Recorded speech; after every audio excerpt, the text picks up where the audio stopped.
সকলকে জয় যিশু। সকলকে স্বাগত এবং ধন্যবাদ জানিয়ে প্রভুর বাক্য নিয়ে চলে আসলাম আরও একটা সুন্দর দিনে। প্রত্যেকটা দিনের মতন আজকের আরও একটা সময় আমরা পেয়েছি, সেই জন্য প্রভুকে ধন্যবাদ দিই। এবং আমি প্রভুকে ধন্যবাদ দিই যে তিনি আমাদের প্রত্যেককে সুস্থ রেখেছেন। প্রত্যেকটা সময় আমরা সুন্দরভাবে বেঁচে আছি। ঈশ্বরের দয়া, ঈশ্বরের আশীর্বাদে আমরা আজও ভালো আছি, সেই জন্য প্রভুকে অবশ্যই ধন্যবাদ দিই। তো বন্ধুরা, চলো আজকের ভিডিও শুরু করি। আজকের যে বিষয় নিয়ে আলোচনা করব তা হলো প্রভুর বাক্য প্রত্যেকজনকে বলছে অনবরত যাচনা করো। প্রত্যেকজনকে প্রভুর বাক্য শিক্ষা দিচ্ছে আমরা যেন অনবরত যাচনা করি, অর্থাৎ আমরা যেন তার থেকে চাই, কারণ তিনি দেওয়ার জন্যই রয়েছেন, তিনি আমাদেরকে দিতে চান।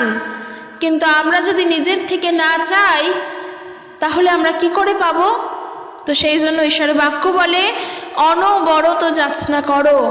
আর আমি প্রত্যেকের উদ্দেশ্যে বলতে চাই আজকের আমার যে বিষয় তা হলো কি, অনবরত যাচনা করো। অর্থাৎ সমস্ত কিছুর জন্য, সমস্ত জিনিসের জন্য তোমার যা যা দরকার, তোমার যা যা প্রয়োজন, এই সমস্ত কিছুর জন্য প্রভু যিশুর কাছে চাও। প্রভু যিশুর কাছে বলো, তিনি তো তোমাকে দেবেন, তিনি তো তোমাকে দেওয়ার জন্যই আছেন। কিন্তু তুমি যদি না চাও তুমি কোথা থেকে পাবে? তো সেই কারণের জন্য আমাদেরকে চাইতে হবে। আর আজ আমরা লূক লিখিত সুসমাচার তার 11 অধ্যায় 5 পদ এবং 6 পদ থেকে দেখব।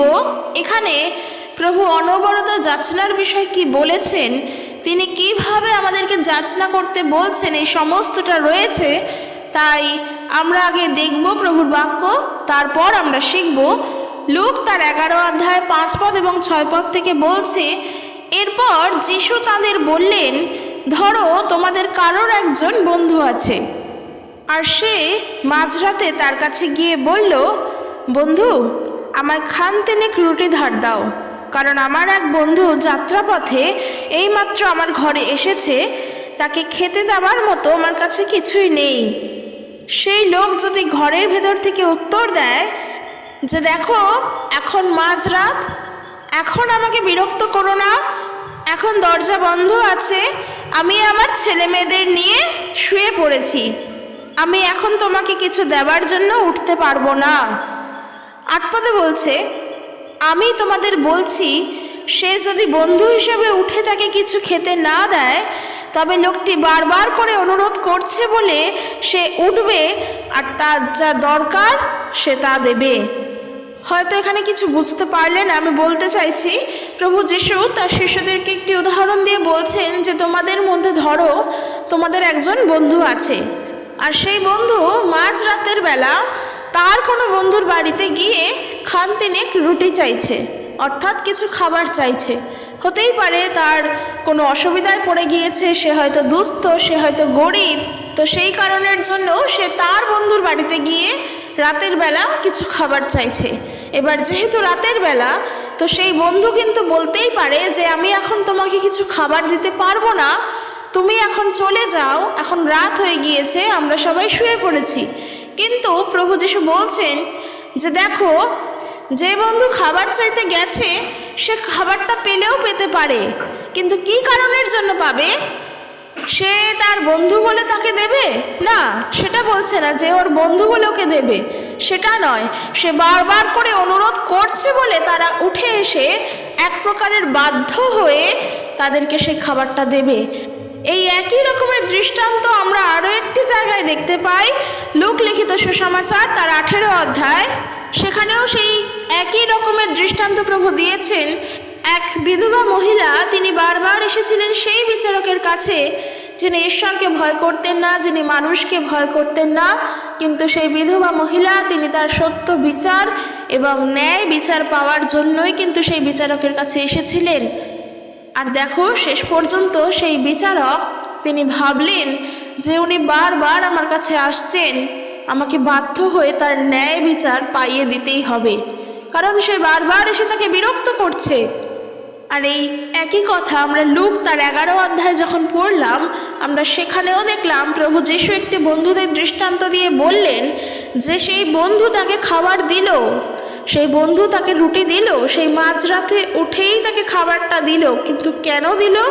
কারণ সেই বন্ধু তাকে বারবার করে অনুরোধ করছে যে তাকে কিছু দেওয়ার জন্য। এক প্রকার বাধ্য হয়েই তারা কিন্তু এই কাজ করলো। আর প্রভু যে কথা বলছেন 9 পদে, তাই আমি তোমাদের বলছি, তোমরা চাও তোমাদের দেওয়া হবে, তোমরা খোঁজ করো তোমরা পাবে, তোমরা দ্বারে আঘাত করো তোমাদের জন্য দ্বার খোলা হবে। যে খোঁজে বলছে, কারণ যারা চায় তারা পায়, যারা খোঁজ করে তারা সন্ধান পায়, আর যারা দরজায় ধাক্কা দেয় তাদের জন্য দরজা খোলা হয়। 11 পদে বলছে, তোমাদের মধ্যে এমন বাবা কি কেউ আছে যার ছেলে মাছ চাইলে তাকে সে মাছের বদলে সাপ দেবে? অথবা কেউ কি এরকম আছে যার ছেলে যদি ডিম চায় তবে তার বদলে তাকে কাঁকড়া বিছা দেবে? বলছে, তাই তোমরা যদি মন্দ প্রকৃতির হয়েও তোমাদের ছেলে মেয়েদের ভালো ভালো দ্রব্য দিতে জানো, তবে স্বর্গস্থ পিতার কাছে যারা চায় তিনি যে তাদের পবিত্র আত্মা দেবেন, এটা কতই না নিশ্চয় বিষয়। আর লূক তার 18 অধ্যায়ে যেই কাহিনী দেখলাম বিধবা এবং বিচারকের, সেখানে প্রভু বলছেন যে এরপর প্রভু বললেন 6 পদে, লক্ষ্য করো ওই অধার্মিক বিচারকর্তা কি বলল। তাহলে ঈশ্বর তিনি কি তার মনোনীত লোকেরা যারা দিন রাত তাকে ডাকছে তারা যেন ন্যায় বিচার পায় তা কি তিনি দেখবেন না? তিনি কি তাদের সাহায্য করতে অযথা দেরি করবেন? আর তাই জন্য 8 পদে বলা হয়েছে, প্রভু বলছেন, আমি তোমাদের বলছি তিনি তাদের পক্ষে ন্যায় বিচার করবেনই এবং তা আরও তাড়াতাড়ি করবেন। কাজে এই দুটি দৃষ্টান্ত থেকেই আমরা যে শিক্ষা পেলাম তা হলো কি, আমাদেরকে চাইতে হবে, অনবরত যাচনা করতে হবে, জীবনের সকল মুহূর্তগুলোর জন্য প্রভুর কাছে জানাতে হবে। দেখো, আমরা ঈশ্বর ছাড়া কিন্তু কিছুই নই, প্রভু ছাড়া আমরা কোনো কাজ করতে পারি না। আমরা এমন ব্যক্তি নই যে আমাদের সময়ের চাকা আমরা নিজেরাই ঘোরাবো। মানুষ বলে না যে সময়ের জন্য অপেক্ষা করো, ভাগ্য তোমার পরিবর্তন হবে, ভাগ্য তোমাকে যে পথে নিয়ে যাবে সে পথে যাবে। আসলে সময় এবং ভাগ্য তুমি যাই বলো না কেন, এই সমস্তটাই ঈশ্বর নিয়ন্ত্রিত। ঈশ্বর ছাড়া এই পৃথিবীতে কিছুই ঘটে না, তিনি ছাড়া এই পৃথিবীতে কিছুই চলে না। আর আমরা যখন সম্পূর্ণভাবে ঈশ্বরকে জানি, প্রভু যিশুর মধ্য দিয়ে যখন ঈশ্বরকে জানতে পেরেছি, তখন তো অবশ্যই আমাদের উচিত আমাদের সম্পূর্ণটা তার হস্তেই সমর্পণ করা, তার উপরেই নিজেকে ছেড়ে দেওয়া। কারণ প্রভু যিশুর বাক্য বলছে কি, তোমরা যদি খোঁজ করো তবে তোমরা পাবে। প্রভু যিশু বলছেন, তোমরা চাও তোমাদের দেওয়া হবে।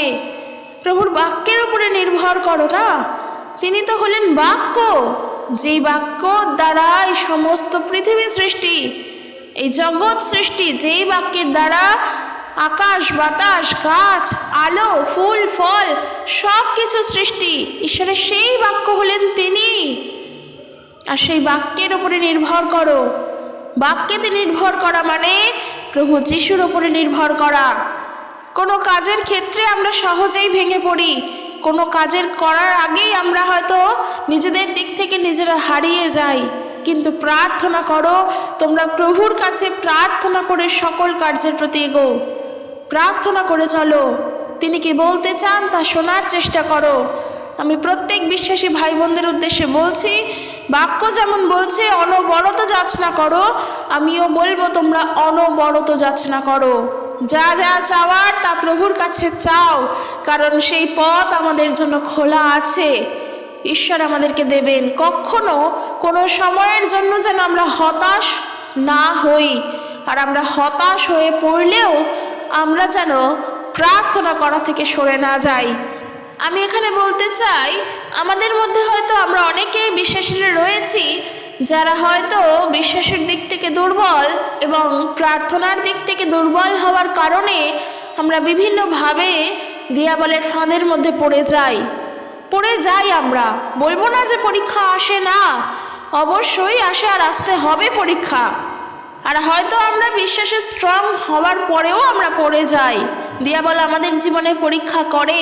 আমি তাদের উদ্দেশ্যে বলতে চাই, দেখো, দিয়াবলের কার্য আমাদের জীবনে বিভিন্নভাবে হয়। অনেক সময় এমনও হয় হয়তো আমরা স্বপ্নের মধ্য দিয়েও দেখতে পাই যে দিয়াবল আমাদের জীবনে কাজ করছে। আমরা দেখি যে স্বপ্নেতে দিয়াবল আমাদেরকে এমনভাবে গ্রাস করছে যে আমরা সেখান থেকে বেরিয়ে আসতে পারছি না। আর এর ফলস্বরূপ কি হয়, যার ফলে আমাদের আধ্যাত্মিক জীবন নষ্ট হয়। এবং এর কারণস্বরূপ কি হয়, এর ফলস্বরূপ তো দেখলাম আমাদের আধ্যাত্মিক জীবন নষ্ট হয়, কিন্তু এই যে স্বপ্নটা দেখি কিংবা এই যে দিয়াবল আমাদেরকে ছাড়ছে না, আমরা সেখান থেকে বেরোতে পারছি না, এই যে এই স্বপ্ন দেখছি, এর কারণ কি হলো? এর কারণ হলো আমরা বিশ্বাসের দিক থেকে দুর্বল, আর আমরা প্রার্থনাশীল জীবনের দিক থেকে দুর্বল, আমরা ঈশ্বরের বাক্য শোনার থেকে বাক্য পড়ার দিক থেকে দুর্বল, প্রভুতে চলার দিক থেকে দুর্বল। কেন এই বিষয় নিয়ে আলোচনা করছি? যেহেতু আজকের বিষয় নিয়েছি অনবরত যাচনা করো। যদিও অনবরত যাচনা করার বিষয় যেই উদাহরণ দুটি দিলাম ওই দুটি আলাদা, দৃষ্টান্ত দুটি আলাদা যেটা বাক্য থেকে দিলাম, কিন্তু এখন যে বিষয়টা বলবো আশা করি এখান থেকে বুঝতে পারবে যে কেন প্রভু বলছেন যে তোমরা দরজায় আঘাত করো, তোমাদের জন্য দ্বার খোলা হবে, তোমরা চাও তোমাদেরকে দেওয়া হবে। কেন আমরা অনবরত যাচনা করব? আমাদের প্রথমেই মাথায় রাখতে হবে যে আমরা যেই দিক থেকে দুর্বল, আগে আমাদের সেই দুর্বল জায়গাকে সবল করার জন্য প্রার্থনা করতে হবে। আমি বলতে চাই, তুমি যদি তোমার প্রার্থনাশীল জীবন থেকে দুর্বল হও, তুমি যদি বাইবেল পড়ার থেকে দুর্বল হও, তুমি যদি আধ্যাত্মিক জীবনযাপনের জন্য দুর্বল হও, বিশ্বাসের দিক থেকে দুর্বল হও, তাহলে তোমার যেটা সর্বপ্রথম করণীয়, তুমি তো প্রভু যিশুকে জানো এবং প্রভু যিশু যে তোমার কথা শোনেন তুমি সেটাও জানো। তুমি নির্ভর করো প্রভুর ওপরে, তুমি বিশ্বাস করো প্রভুর ওপরে, তাই তুমি আর অন্য কারোর পথে যাবে না, তা তুমি জানো। তুমি এই বিশ্বাসে দৃঢ় আছো। আর যখন তুমি এই বিশ্বাসে দৃঢ় রয়েছো, তখন তোমার করণীয় কি? প্রভুকে আরও আঁকড়ে ধরে থাকা, প্রভুকে না ছাড়া। যখন তুমি বাইবেলের বাক্য থেকে সরে যাচ্ছ, বাইবেল পড়ার থেকে সরে যাচ্ছ, প্রার্থনা করার থেকে সরে যাচ্ছ, তাহলে তুমি তোমার আধ্যাত্মিক জীবন যাপনের থেকে কিন্তু আস্তে আস্তে সরে যাচ্ছ। আর যার ফলস্বরূপ কি হচ্ছে, দিয়াবল বিভিন্নভাবে তোমাকে অ্যাটাক করতে চাইছে। দেখা যাচ্ছে স্বপ্নের মধ্যে দিয়েও দিয়াবল তোমাকে অ্যাটাক করছে। আমি তোমাদের উদ্দেশ্যে বলতে চাই, প্রভুর বাক্য অনুসারে অনবরত যাচনা করো। যাচনা করা মানে হলো চাওয়া। আর আমরা চাইবো কিভাবে? প্রভুর কাছে প্রার্থনা করে। কারণ এই যে দিয়াবল, সে তো অন্ধকারের, দিয়াবল তো অন্ধকারের, আর প্রভু তো আলোর। আলো আর অন্ধকার তো বিপরীত। আমরা তো বিপরীত শব্দ হিসেবেই অন্ধকার এবং আলোকে জানি। অন্ধকারের বিপরীত আলো, আলোর বিপরীত অন্ধকার। এই দুই কিন্তু কখনোই একসঙ্গে মিশে থাকতে পারে না, তারা একে অপরের বিপরীতেই থাকবে। এবং দেখবে যখন কেউ কারোর বিপরীতে থাকে, বিপক্ষে থাকে, তখন যুদ্ধ বা সংঘর্ষ বা লড়াই বা দ্বন্দ্ব সব থেকে বেশি ওই বিপক্ষের মধ্যেই হয়। আর সেই জায়গায় যখন আলো আর অন্ধকার বিপরীত, তখন তো অবশ্যই তাদের মধ্যে সংঘর্ষ থাকবে। আর ঈশ্বরের বাক্য বলছে কি, যারা প্রভু যিশুকে বিশ্বাস করে তারা হলো আলোর সন্তান, তারা অন্ধকারের নয়, তারা আলোর সন্তান। আর আমরা যে এই জগতে বাস করছি, এই জগতের আলো স্বরূপ হলেন প্রভু যিশু, কিন্তু এই জগতের মধ্যে কিন্তু অন্ধকারের সমস্ত জিনিসপত্রই চলছে। এই জগৎ কিন্তু অন্ধকারের দ্বারাই চলছে। কিন্তু এই জগতের মানুষ হয়েই যখন আমরা সেই আলোর পথে চলছি, তখন তো অবশ্যই আমাদেরকে টানবে অন্ধকার তার নিচের দিকে, কারণ আমাদের বিপরীতে তখন অন্ধকার। আর নিজেকে একবার চিন্তা করো, একটা ছবির মধ্য দিয়ে চিন্তা করো, তুমি রয়েছো বাপাশে, মাঝখানে দিয়াবল, ডান দিকে প্রভু যিশু। এবং তোমাকে কি করতে হবে? তোমাকে এই দিয়াবলকে টপকে প্রভু যিশুর কাছে যেতে হবে, কারণ এই দিয়াবল আসবেই, সে মাঝেই আছে, সে মাঝেই থাকবে। কিন্তু এই দিয়াবলকে টপকে, দিয়াবলকে পার করে প্রভু যিশুর কাছে যেতে হবে। এবং এই যে আমরা নিজেরা কিছুই করতে পারবো না, কারণ আমাদের মধ্যে এত শক্তি নেই যে ওই মন্দ শক্তিকে আমরা পরাজিত করব। আমাদের মধ্যে এত পাওয়ার বা এত ক্ষমতা নেই যে ওই দিয়াবলের মন্দ শক্তিকে আমরা শেষ করতে পারবো। তার জন্য আমাদের প্রভুর সাহায্য দরকার। দেখো, ঠিক এইরকমভাবেই আমরা ইয়োবের জীবনেও দেখতে পাই। তার জীবনে তো দিয়াবলের কাজই হয়েছিল, কিন্তু ইয়োব সে কিন্তু তার ওই সময়টাকে, তার ওই মুহূর্তটাকে, যেই মুহূর্তের জন্য, যেই সময়ের জন্য সে সব থেকে বেশি কষ্টে ছিল, সেই সময়ে কিন্তু সে প্রভুতে স্থির ছিলেন। আর সেই জন্য তিনি বলছেন, ঈশ্বর জানেন আমি কেমন মানুষ, তিনি জানেন আমি সোনার মতোই পবিত্র, তিনি জানেন আমি তাকে একবারের জন্য তার নামকে আমি জলাঞ্জলি দিইনি। এমনকি আমরা যদি দেখি, ইয়োবের স্ত্রী একজন সুশিক্ষিতা, তিনি পর্যন্ত ইয়োবকে বলছেন প্রভুকে ছেড়ে দেওয়ার কথা, সর্বশক্তিমানকে ত্যাগ করার কথা, কিন্তু তারপরেও ইয়োব কিন্তু প্রভুকে ত্যাগ করেননি। আর যার ফলস্বরূপ সে আরও অনেক দিন বেঁচে ছিলেন এবং তিনি যা হারিয়েছিলেন তিনি আরও দ্বিগুণ করে তা ফিরে পেয়েছিলেন। আমারও উত্তর এইটাই যে সব সময়ের জন্য দৃঢ় থাকো, প্রভুতে দৃঢ় থাকো। দিয়াবল স্বপ্নের মধ্য দিয়ে আমাদেরকে বিভিন্নভাবে কাহিল করে, হয়তো বাস্তব জীবনে না করতে পারলেও স্বপ্নের মধ্য দিয়ে এমনভাবে আমাদেরকে আঁকড়ে ফেলে, আর যেই স্বপ্ন দেখার ফলে আমরা রোজ প্রত্যেকটা দিন হয়তো ওই স্বপ্নের কথা চিন্তা করতে করতে প্রভুর থেকে আরও সরে যাই। কারণ দেখবে একটা জিনিস, আমরা যদি রাতে কোনো স্বপ্ন দেখি বা ভোরে যদি কোনো স্বপ্ন দেখি, সেই স্বপ্নের রেশ কিন্তু আমরা যখন প্রত্যেক দিন জীবনযাপন করি, সেই দিনটির জন্য কিন্তু সব সময় সেই চিন্তাই হতে থাকে। বিশেষ করে খারাপ স্বপ্ন দেখলে তো সেই নিয়ে ভাবনা চিন্তা করতেই থাকি।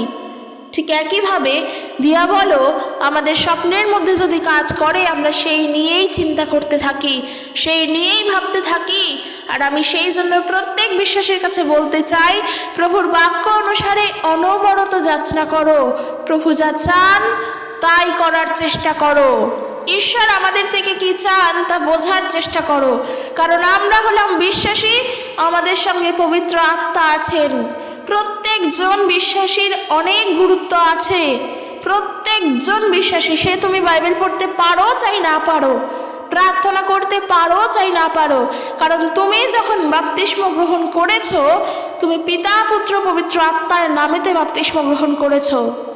তোমার মধ্যে কিন্তু পবিত্র আত্মার শক্তি আছে, তুমি পবিত্র আত্মায় বাপ্তিস্ম গ্রহণ করেছো এবং তোমার মধ্যে পবিত্র আত্মা আছে, কারণ বাক্য বলছে আমাদের দেহ পবিত্র আত্মার মন্দির। কাজেই প্রত্যেক বিশ্বাসীর সঙ্গে পবিত্র আত্মা আছে, আর প্রত্যেক বিশ্বাসীর মধ্যে প্রভু আমাদেরকে সেই তালন্ত দিয়েছেন, যেটা আমি গতকাল বলেছি যে আমরা প্রভুর নামকে আরও এগিয়ে নিয়ে যেতে পারবো। তার থেকেও বড় বিষয়, আমরা দিয়াবলের সাথে লড়াই করতে পারবো এবং আমরা জয়ী হব, কারণ আমরা যিশুর নামেতে জয়ী হব। আমাদের জয় তো যিশুর নামেতে। তার কারণ প্রভু যিশু, যিনি জগৎকে জয় করলেন, তিনি তো মৃত্যু হলেন, তার তো মৃত্যু হলো, তার তো মৃত্যুতেই শেষ নয়, তিনি তো 3 দিন বাদে পুনরুত্থিত হলেন, আর সেইখানেই তো তিনি জয়ী হলেন। দিয়াবল তো সেইখানেই পরাজিত হলো। তাহলে আজ একজন বিশ্বাসী যখন প্রভু যিশুকে বিশ্বাস করে, সেও তখন জয়ী। তাই তার জীবনে যত ঝড়ঝাপটা আসুক, যত ঝঞ্ঝাট আসুক, সে পারবে, যিশুর নামেতে সে এগিয়ে যাবে। আমরা যিশুর নামেতে চলবো। তাই আমি সবার উদ্দেশ্যে বলতে চাই, বাক্য অনুসারে প্রভু বলছেন তোমরা অনবরত যাচনা করো। প্রথমেই আমাদেরকে যেটা করতে হবে, আমরা যদি না বুঝতে পারি যে আমরা কিভাবে চাইবো বা কি করব, প্রথমেই আমাদেরকে যেটা করতে হবে, আগে নিজের আধ্যাত্মিক জীবনের মধ্যে সবথেকে দেখতে হবে আমার দুর্বল জায়গা কোনটা। বাইবেল পড়ার দিক থেকে দুর্বল, না বাইবেল বোঝার দিক থেকে দুর্বল, প্রার্থনা করার দিক থেকে দুর্বল, নাকি বিশ্বাসের দিক থেকে দুর্বল, নাকি প্রভুতে ভরসা রাখার দিক থেকে দুর্বল? আমার দুর্বল জায়গা কোনটা?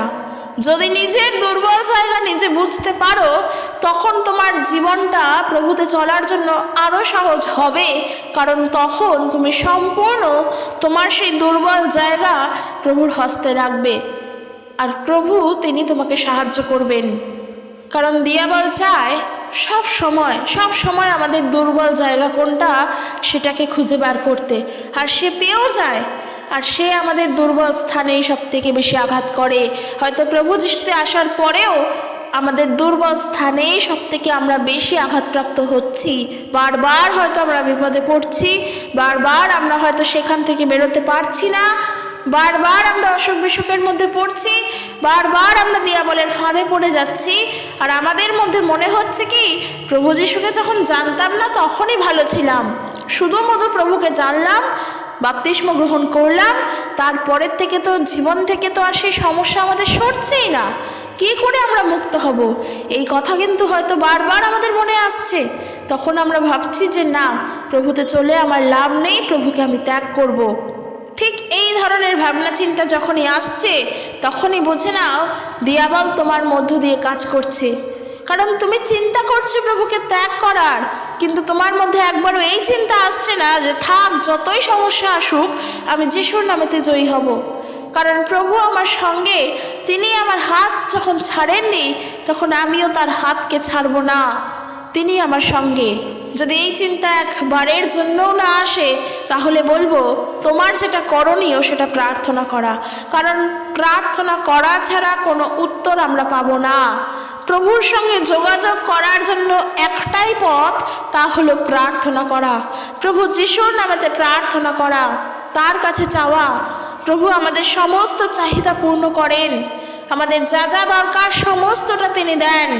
তাই বিশ্বাস সহকারে প্রার্থনা করো, অনবরত যাচনা করো। প্রত্যেক বিশ্বাসী ভাই বোনদের উদ্দেশ্যে বলতে চাই, আমরা জানি 25শে ডিসেম্বর আসছে, তাই আরও একটি বার আমরা সুযোগ পেয়েছি প্রভুর কাছে কিছু চাওয়ার জন্য। বারবার বলছি হয়তো, কিন্তু দেখো যারা আমরা বিশ্বাসী, আমাদের তো প্রত্যেক দিন চাইতে হবে প্রভুর কাছে, এবং অবশ্যই প্রভুর ইচ্ছা অনুসারে আমাদেরকে চলতে হবে। শুধু চাইলে হবে না, শুধু বললে হবে না, প্রভুর ইচ্ছা অনুসারে আমাদেরকে চলতে হবে। কিন্তু যারা প্রভুকে জানে না, তাদের জন্য বলছি, প্রভু যিশু আমাদের সকলের জীবনে আসতে চান। তাই আমাদের উচিত প্রভুকে গ্রহণ করা, প্রভুকে জেনে নেওয়া, প্রভুকে গ্রহণ করা। এবং যদি আমরা এই 25শে ডিসেম্বরের আগে প্রভুর সুসমাচার পেয়ে থাকি, তাহলে প্রভু যিশুকে বিশ্বাস করো, আমাদের জীবনের জন্য প্রভু যা রেখেছেন তা আমরা কোথাও গেলে পাবো না, আমরা তা কল্পনাও করতে পারি না। সেই অনন্ত জীবনের অধিকারী আমরা হব, প্রভু আমাদের জন্য তা রেখেছেন। কিন্তু আমরা যারা বিশ্বাসী, আমরা বিশ্বাসের দিক থেকে দুর্বল হয়ে পড়ি, প্রার্থনাশীল জীবনের থেকে দুর্বল হয়ে পড়ি, প্রভুর বাক্য পড়ার থেকে দুর্বল হয়ে পড়ি। তাদের জন্য বলতে চাই, প্রার্থনা করো, তোমার ইচ্ছা মতো প্রার্থনা করো, যেটা তোমার মন চায় সেটা তুমি প্রভুকে জানাও। সেখানে তো কোনো সমস্যা নেই, সেখানে তো তোমাকে কিছু মুখস্থ করে বলতে হচ্ছে না।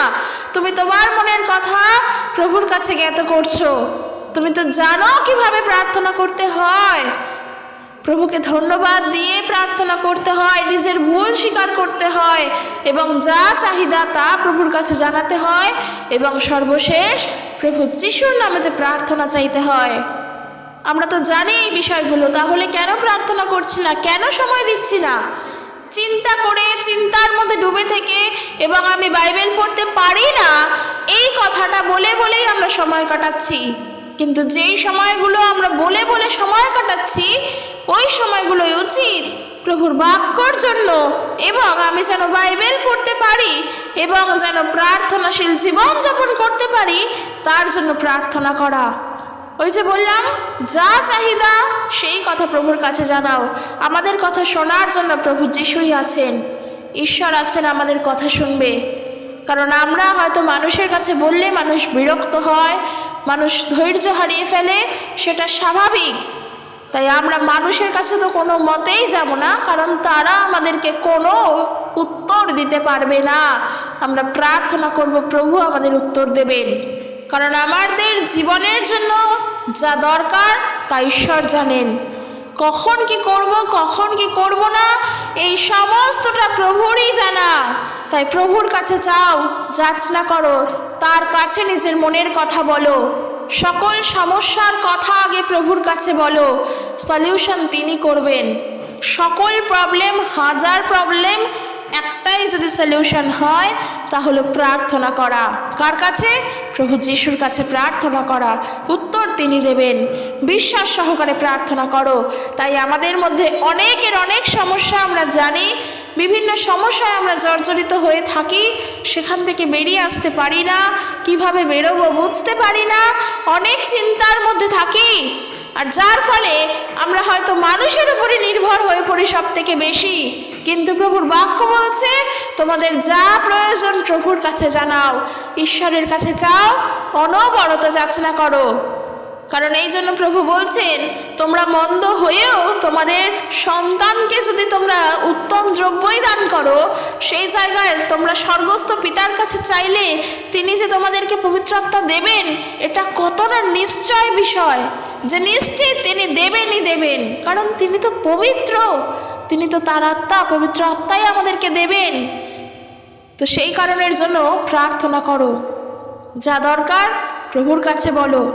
আজ আমরা যদি প্রভু যিশুকে নূতন জানি, আমাদের উচিত সর্বপ্রথম প্রার্থনা করে প্রভুর কাছে বলা যে, প্রভু আমি তোমাকে জানি না, চিনি না, কিন্তু তুমি আমাকে জানো, তোমারই তো সন্তান আমি, তুমি আমাকে সাহায্য করো, আমি তোমার উপরে নির্ভর করি, আমি আমার সমস্ত কাজের ক্ষেত্রে তোমার উপরে নির্ভর করি, তোমাকে জানতে যেন পারি, আরও গভীরভাবে যেন তোমাকে চিনতে পারি। তোমার বাক্য কি, কিভাবে প্রার্থনা করতে হয়, কিভাবে বাইবেল পড়তে হয়, আমি যেন শিখতে পারি। এই যে প্রার্থনা করে বলছো, সেটা প্রভুর কাছে একান্তই বলছো, এটা একান্ত প্রার্থনা। আর আমি বলতে চাই, এটাই করো। কারণ প্রভু এটাই চান আমরা যেন সব কিছুর আগে যেন ঈশ্বরকে সময় দিই, ঈশ্বরকে যেন আমাদের জীবনে সর্বপ্রথম রাখি। ঈশ্বরকে সর্বপ্রথম আমাদের জীবনে রাখা মানে লোক দেখানো কাজ করা নয়, যে আমি যাই করব যিশুর জন্য করব। কি আমি গান লিখছি যিশুর জন্য, গান করছি যিশুর জন্য, আমি যেখানেই যাচ্ছি যিশুর নাম করছি, আমি আমার শরীরে ট্যাটু করেছি যিশুর নামেতে, বাইবেল নিয়ে ঘুরছি, আমার জীবনে ঈশ্বর প্রথম। না, এই জিনিসটা নয়। ঈশ্বরকে নিজের জীবনে সর্বপ্রথম রাখা মানে এইভাবে চলা নয়। ঈশ্বরকে নিজের জীবনে সর্বপ্রথম রাখা মানে ঈশ্বরের ওপরে নির্ভরশীল হওয়া। যেই কাজের জন্য তুমি পা বেরোবে, যেই কাজের জন্য তুমি তোমার ঘর থেকে পা বার করবে, সেই কাজে পা বার করার আগে তুমি প্রার্থনা করবে, ঈশ্বরের সঙ্গে সময় কাটাবে, প্রভুর কাছে জানতে চাইবে সেটা তোমার জন্য ঠিক কিনা, প্রভুর থেকে উত্তর চাইবে। এইটা হলো নিজের জীবনে সর্বপ্রথম প্রভুকে রাখা। উত্তর তিনি দেবেন, কারণ উত্তরদাতা তিনি উত্তর দেন। এ কথা সত্য, এ কথা বিশ্বসনীয়, এর বাইরে কোনো কথা নেই। তিনি উত্তর আমাদেরকে দেন। আর সেই জন্য বলছি, নিজের জীবনে ঈশ্বরকে সর্বপ্রথম রাখো। তোমার যা চাহিদার কথা, যা প্রয়োজনের কথা অনবরত যাচনা করো, প্রভুর কাছে বলো, তিনি উত্তর দেবেন। সেটা যাই বলো না কেন, যদি দিয়াবলের পরীক্ষাও আসে আমাদের জীবনে, তাহলেও আমরা প্রার্থনা করব যেন দিয়াবলের জীবন থেকে, দিয়াবলের কাজ থেকে আমরা উদ্ধারপ্রাপ্ত হতে পারি। যিশুর নামেতে যেন দিয়াবল দূর হয়। কিন্তু কেন দিয়াবল কাজ করছে, তার কারণটা কি? আমাদের কি কোথাও ভুল রয়েছে? প্রভুতে চলার জন্য কি কোথাও আমরা ভুলভাবে চলছি? তাহলে সেই জায়গার জন্য আগে প্রার্থনা করো, নিজের কাছে প্রশ্ন করো। আর আমি প্রত্যেক বিশ্বাসীদের উদ্দেশ্যে এটাই বলতে চাই, এই বড়দিনের আগে থেকে এবং নতুন বছর পড়ার থেকে এই প্রিপারেশন নাও যে 24 যেভাবে চলে গেছে যাক, এই 2025 সাল থেকে প্রভুতে চলবো এবং প্রভুর বাক্য পড়ে চলবো, প্রভুর বাক্য শিখে চলবো, প্রভুতে নির্ভরশীল হয়ে চলবো। একটা জিনিস জানবে, একটা করে দিন চলে যাচ্ছে মানে চলে যাচ্ছে, একটা করে সময়, একটা করে মিনিট চলে যায় মানে চলে যায়। তা কিন্তু আর একই রকমভাবে পুনরায় ফিরে আসে না। তুমি কাল যা করেছিলে আজ তা করতে চাইলেও তুমি পারবে না। সেই কারণের জন্য বলছি, আমাদের কর্তব্য, আমাদের উচিত প্রভুতে চলা, প্রভুর উপরে নির্ভরশীল হয়ে চলা, নিজের জীবনে সর্বপ্রথম প্রভুকে প্রাধান্য দিয়ে চলা, তার বাক্যের প্রতি দৃঢ়তায় চলা, তার প্রতি বিশ্বাসে চলা, তার প্রেমে চলা। তাই আমরা যেন নতুন বছর থেকে নতুনভাবে প্রভুতে চলি, ঈশ্বরের ইচ্ছে অনুসারে চলি, তিনি যেমনটা চান সেইভাবেই যেন চলতে পারি। আমরা নতুনভাবেই শুরু করতে চাই প্রভু যিশুতে আরও একটি বারের জন্য। নিজেদের সমস্ত ভুল, নিজেদের সমস্ত পাপ আমরা ধুয়ে মুছে সাফ করে ফেলতে চাই, যেন প্রভুতে আবারও সুন্দরভাবে চলতে পারি। আর নিজেদের পাপ নিজেরা মুছতে পারবো না, তার জন্য প্রার্থনা করতে হবে এবং ঈশ্বরের কাছে নিজের ভুলের জন্য অনুতপ্ত হতে হবে। তবেই আমাদের পক্ষে সম্ভব হবে। আর আমি বিশ্বাস করি এখানে যতজন বিশ্বাসীরা উপস্থিত আছো, প্রভুতে আমরা ঠিকভাবে চলছি, কিন্তু যদি তারপরেও কিছু সমস্যা থাকে আমরা তার জন্য প্রার্থনা করব এবং একে অপরের জন্য প্রার্থনা করব, আমরা যেন প্রভুতে সত্যভাবে চলতে পারি, আমরা যেন প্রভুতে সঠিকভাবে চলতে পারি। তো চলো আজকের ভিডিও এখানে শেষ করছি। ভিডিওটি কেমন লাগলো জানিও, যদি ভালো লাগে একটা লাইক কমেন্ট করো আর ভিডিওটি শেয়ার করে দিও। সকলে সুস্থভাবে থাকো, ঈশ্বরের প্রেমে তোমরা চলো, প্রভুতে তোমরা বৃদ্ধিপ্রাপ্ত হও। ঈশ্বর তার আপন বাক্যে প্রত্যেককে আশীর্বাদ যুক্ত করুক। জয় যিশু, প্রেজ দ্য লর্ড।